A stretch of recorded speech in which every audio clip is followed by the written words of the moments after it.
ओम नमः शिवाय दोस्तों। सावन के पावन महीने की आप सभी को हार्दिक शुभकामनाएं। आज हम जानेंगे कि घर पर शिवलिंग स्थापित कैसे करें। तो आइए जानते हैं। सबसे पहले एक खाली पात्र लेंगे। पात्र आप चांदी का, तांबे का या कोई सा भी ले सकते हैं। अब इसमें हम ओम बनाएंगे। आप चाहे तो ओम भी बना सकते हैं या आप चाहे तो स्वास्तिक भी बना सकते हैं। तो यहाँ पर अब हम चंदन से ओम बना रहे हैं।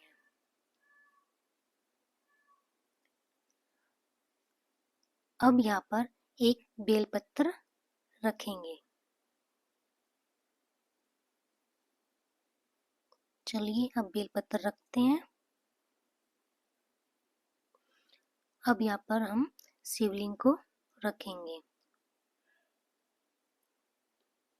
याद रहे, शिवलिंग का जो जहाँ से आपकी जल धारा निकलती है वो हमेशा उत्तर दिशा की तरफ चेहरा हो। शिवलिंग का चेहरा हमेशा उत्तर दिशा की तरफ हो। अगर आपके पास नंदी भगवान है तो नंदी जी का चेहरा हमेशा पूर्व दिशा के तरफ नंदी को हम स्थापित करेंगे और उनका चेहरा हमेशा महादेव की तरफ होना चाहिए। इसलिए नंदी को हमेशा हम महादेव के पूर्व साइड स्थापित करेंगे। अगर आप गणेश जी को भी स्थापित करना चाहते हैं तो गणेश जी हमेशा दक्षिण दिशा के साइड स्थापित किए जाते हैं। तो हमेशा शिवलिंग के पीछे की साइड हम गणेश जी को स्थापित करेंगे। चलिए अब हम महादेव को जल अर्पित करते हैं। सबसे पहले हमने जल अर्पित किया। अब हम शिवलिंग का दूध से अर्पित करेंगे। अब हम महादेव को दूध अर्पित करते हैं।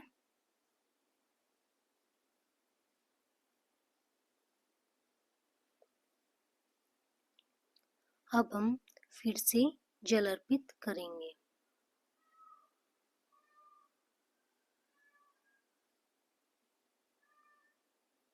अब हम महादेव को दही अर्पित करेंगे।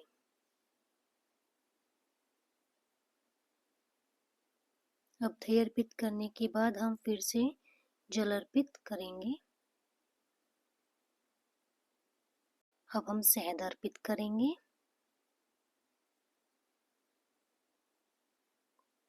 अब महादेव को शहद अर्पित करने के बाद हम फिर से जल अर्पित करेंगे। आप चाहें तो पंचामृत बनाकर भी अभिषेक कर सकते हैं, लेकिन अलग अलग करोगे तो अच्छा रहेगा। अब हमने जल से अभिषेक किया। अब हम देसी घी महादेव को अर्पित करेंगे।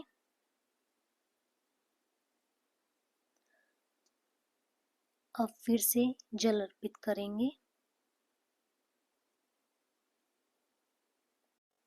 अब हम महादेव को गंगा जल अर्पित करेंगे।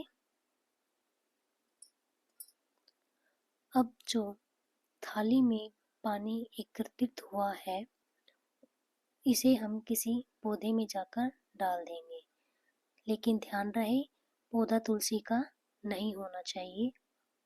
अब हम फिर से वही पात्र ले लेंगे, या तो आप चाहे दूसरा पात्र ले लें या वही पात्र ले सकते हैं। अब इसमें हम शिवलिंग रखेंगे। याद रहे, शिवलिंग का जो जहाँ से आपकी जल धारा निकलती है वो हमेशा उत्तर दिशा के साइड ही होनी चाहिए। अब हम महादेव को तिलक करेंगे। हम हमेशा चंदन का तिलक करते हैं क्योंकि महादेव को चंदन का तिलक अति प्रिय है, इसलिए अब हम चंदन का तिलक करते हैं। याद रहे, शिवलिंग का जो ऊपर वाला हिस्सा होता है वो कभी भी खाली नहीं होना चाहिए। या तो आप उस पर बेलपत्र अर्पित करें या फूल अर्पित करें, या फिर चाहे आप तिलक ही लगा सकते हैं। इसलिए हम यहाँ पर अब तिलक लगा रहे हैं। आप हमेशा ध्यान रखना, कभी भी शिवलिंग का ऊपर वाला जो हिस्सा होता है कभी भी खाली नहीं होना चाहिए। अब हम बेलपत्र अर्पित करेंगे।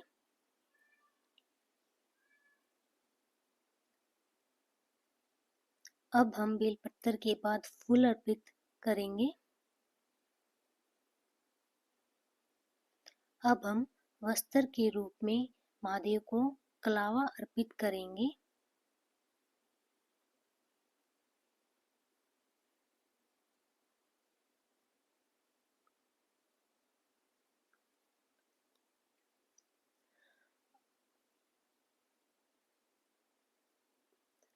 अब हम अक्षत अर्पित करेंगे। ध्यान रहे जो अक्षत आप महादेव को अर्पित कर रहे हो वो टूटे ना हो।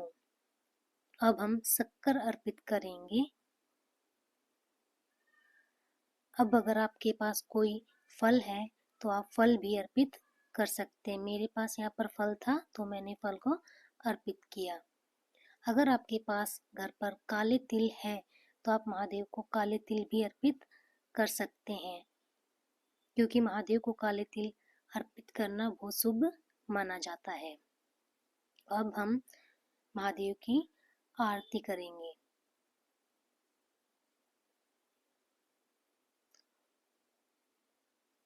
और जब तक आपका दिया जल रहा है तब तक शिवलिंग को यहीं पर रहने दीजिए।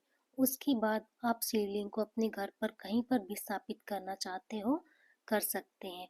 अगर आपके घर में बेलपत्र है तो आप बेलपत्र के वृक्ष के नीचे भी शिवलिंग को स्थापित कर सकते हो, क्योंकि बेलपत्र के नीचे शिवलिंग को स्थापित करना बहुत शुभ माना जाता है। हर हर महादेव।